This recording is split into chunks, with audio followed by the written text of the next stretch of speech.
What's up guys, Alex here. I have the iPhone SE 2020 and the Samsung Galaxy A51. In this video, I'll be reviewing them. I'll be talking about which one you should get and the price of each of those.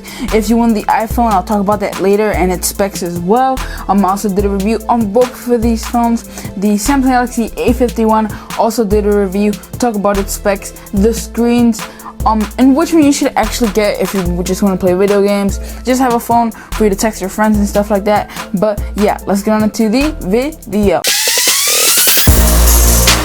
Alright guys, so first things first, I want to talk about the screen on the Samsung Galaxy A51. The Samsung Galaxy A51 has a 1080 by 2400 pixels Super AMOLED capacitive screen with 16 million colors. The screen is also 6.5 inches, so it's definitely a pretty big screen for this phone that's not a flagship. So it's definitely a pretty good screen for this phone that costs around $300, I believe.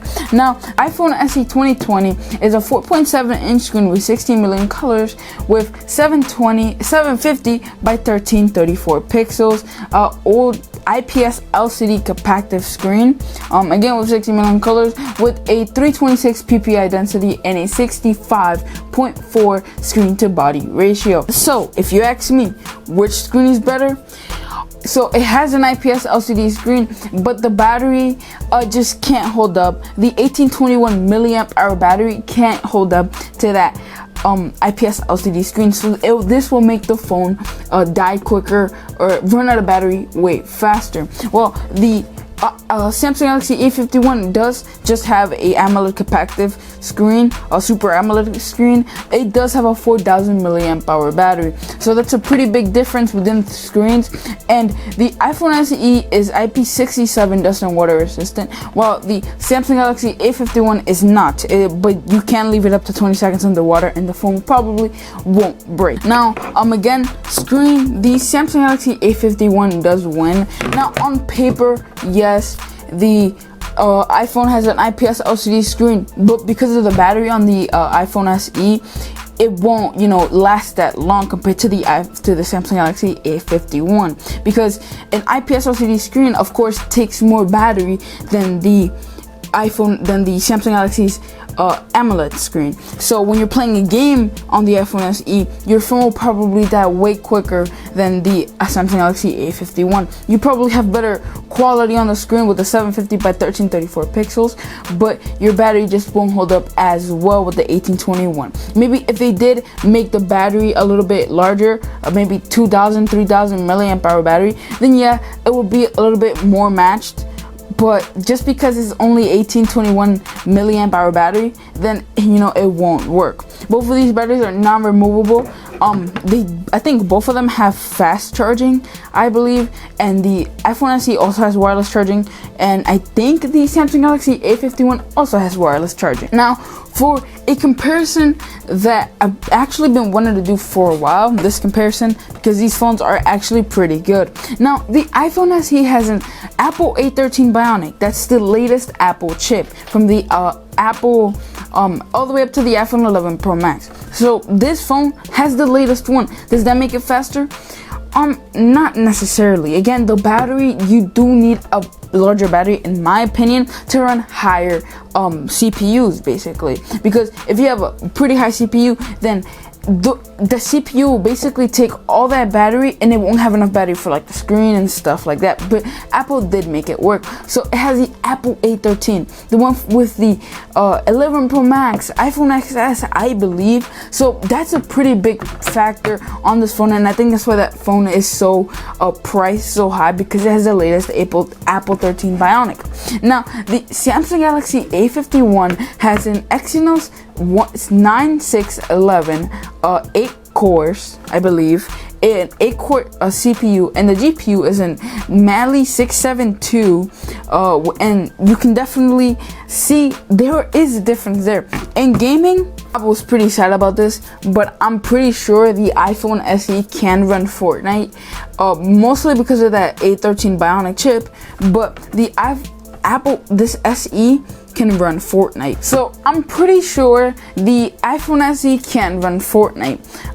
And that's pretty sad, but probably the only reason why it can run Fortnite is because of the A13 Bionic, because it has an Apple GPU with 4-core graphics, so that's probably another reason, and because the screen is so small that it's able to run Fortnite. You won't be able to get good gameplay off Fortnite, but you definitely will be able to play. Keep in mind, you might want to have a charger on you, because Fortnite on this phone would drain the battery drastically. I was playing from 100%, it went down to like 60% in only 20 minutes, and that's pretty good. 20 minutes of gameplay, but a Fortnite match probably lasts more than like 10 minutes, I believe. So you might want to keep a charger with you. Honestly, the A51, I just like it way better. It does have a less GPU and a CPU, in my opinion. You definitely feel more quality with the iPhone SE, but it does die faster. It dies in around 8 hours if you're just watching videos, and the battery is 4,000 versus 1,821 versus 4,000 milliamp hour battery. There's a big difference right there. But with the iPhone, I don't know how they do this, but I think it's a stainless steel body, and that makes it more premium than this aluminum body for the Samsung Galaxy A51. The Samsung Galaxy A51 just feels like it's about to break. Like, it's not stable, you know what I mean? So definitely the screens, the phones, the iPhone SE just feels more premium. Now I want to talk about the cameras. The cameras on the Samsung Galaxy A51, it has four quadruple cameras. So the Samsung Galaxy A51 cameras is a 48 megapixel, a 12 megapixel, a 5 megapixel, and another 5 megapixel camera. The camera on the iPhone SE is only 12 megapixels, and the frontal camera is a 7 megapixel camera. They did advertise it with that mode in the camera, but that's probably the only thing. This one has quadruple cameras. The frontal camera is a 32 megapixel camera on the Samsung Galaxy A51. So that in the camera department, the iPhone SE definitely does lose against the Samsung Galaxy A51. Another big factor within cameras is the software. The software does have a big drawback in cameras. How you know basically want to take the pictures. You can take quad, LED, dual tone flash, HDR, panorama. So pictures with the iPhone SE, basically all those modes right there. If you had portrait mode, that would have probably been a big plus, because a lot of people use portrait mode to make their background blurry and stuff like that, to make so the item is in frame. So that's a pretty big factor. They doesn't have portrait mode, while the A51, I'm pretty sure it has portrait mode. Again, frontal camera is a 32 megapixel 1080 by 30 fps, while the quadruple camera in the back can shoot at 4K with 30 fps. So that's pretty good in my opinion within the cameras. I'm also going to do a game test within these phones. The iPhone SE has more speakers, so it's definitely louder in my opinion. So you can get 120 gigabyte version on the iPhone SE with only 3 gigabytes of RAM. All the gigabyte versions come with 3 gigabytes of RAM. It doesn't have 4, 8, 12 whatsoever. It only has 3 gigabytes. So you can get a 4 gigabyte iPhone SE, 128 or 256, but they all come with that 3 gigabyte similarity. Now that's pretty much all I have to say. This phone, you can definitely get it within 64 gigabyte storage and 4 gigabytes of RAM. Not that much. 120 gigabytes of storage and 6 gigabytes of RAM as well, and that's a pretty big difference of 1 gigabyte of RAM and 3 gigabytes of RAM as well. So it's pretty good in my opinion. I'm pretty sure, if I'm guessing, that the Samsung Galaxy A51 will win the game test. Again, this phone is waterproof, this phone is not waterproof, but yeah, that's all being said. Now let's go to the game test and on to the conclusion. So here I have the benchmarks. I'll be running a CPU benchmark on both phones right here. I'm going to be starting them at the same time so you guys can see on which one goes faster. I'm also going to talk about some of the cores of each phone. But yeah, here we go in 3, 2, and 1. There you go. And I like that the iPhone one has a timer at the bottom, of which the Samsung, the Android version, had a timer at the bottom to see which one went faster, but it does take off the percentage on which one is. So this is the iPhone SE on this side, and this is the Samsung Galaxy A51. But yeah, let's leave this here and see which one goes faster.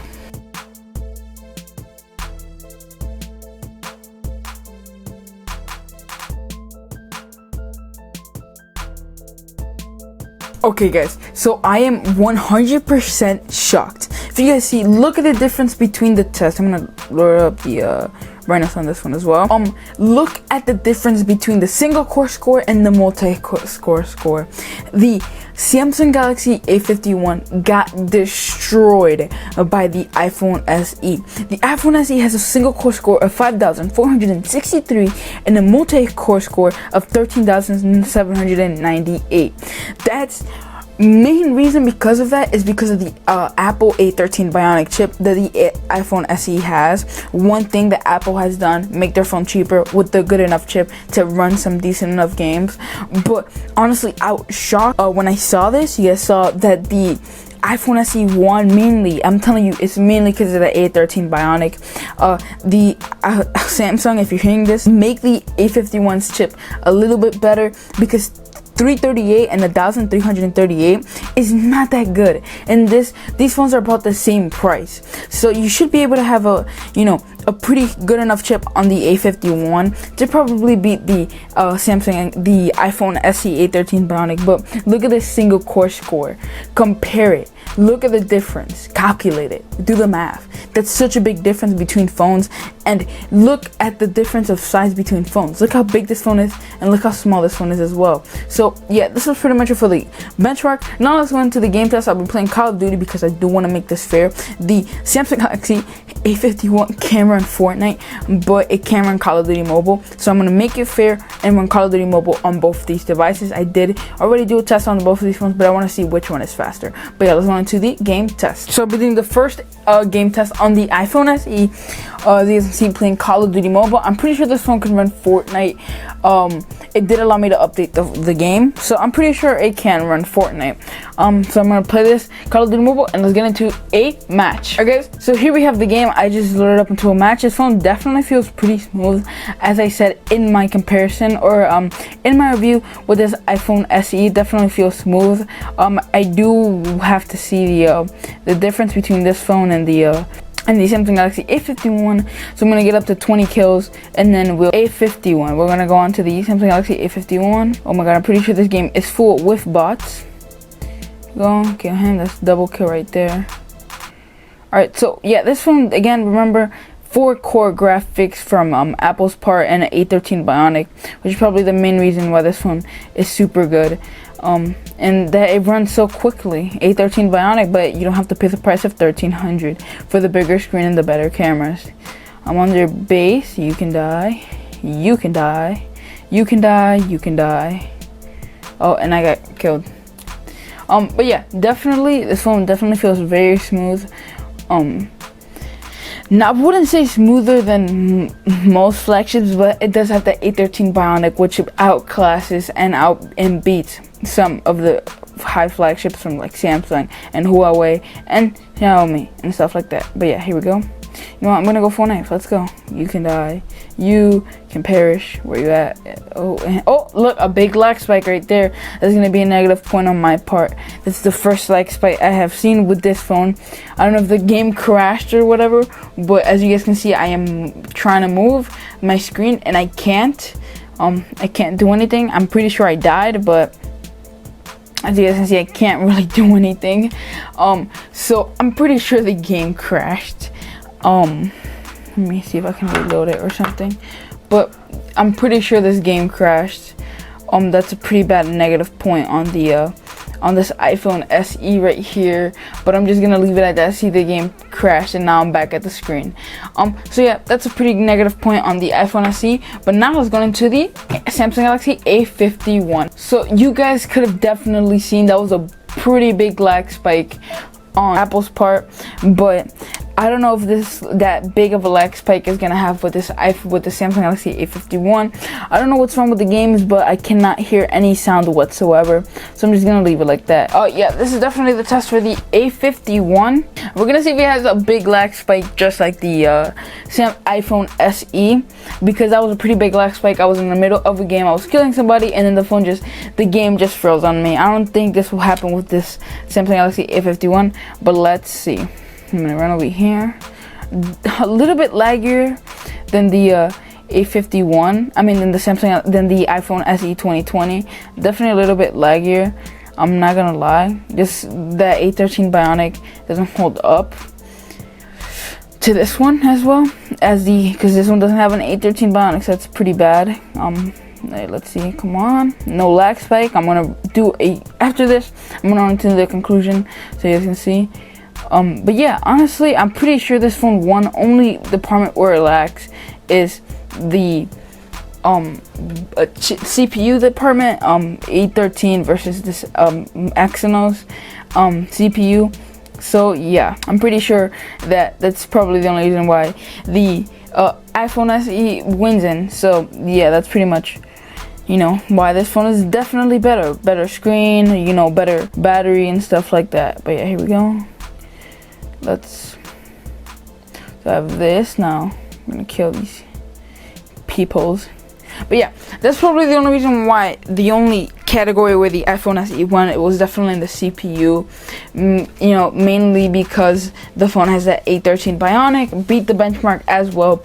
Cameras, the A51 is better, has a better battery, has a bigger screen as well, and it has a headphone jack, something that the iPhone SE and the Apple has taken out of all of their phones because they want people to buy the dongles for some reason. But yeah. That was pretty much for the game test. I'm pretty sure that the Samsung Galaxy A51 won because it didn't lag as hard as the iPhone SE. But yeah, now let's go into the conclusion. And yeah, I'll see you guys in the conclusion. Alright guys, in conclusion, you guys saw the game test. You guys saw how fast the A51 went. Again, I told you guys that the IPS LCD capacitive screen does draw it back from the battery on the iPhone SE. You also saw the screen. Just because this screen is bigger, you do have to make the battery bigger. This phone does have a 65.4 screen to body ratio, so that's probably another reason why they made the battery so small. And because the phone is pretty small and they couldn't fit a bigger battery in here, they wanted to make it thin and feel premium. I get that. But yeah, that's pretty much it for this video. Remember to enter the giveaway for the iPhone SE that I'm holding with my father and my other friend for their channel. Just subscribe to their channels and you'll probably be entered. Comment down below also to enter into the giveaway. But yeah, subscribe, leave a like, comment down below what your favorite part of the video was and which one you guys like better, the iPhone SE or the A51. But yeah, I'll see you guys later. Peace out.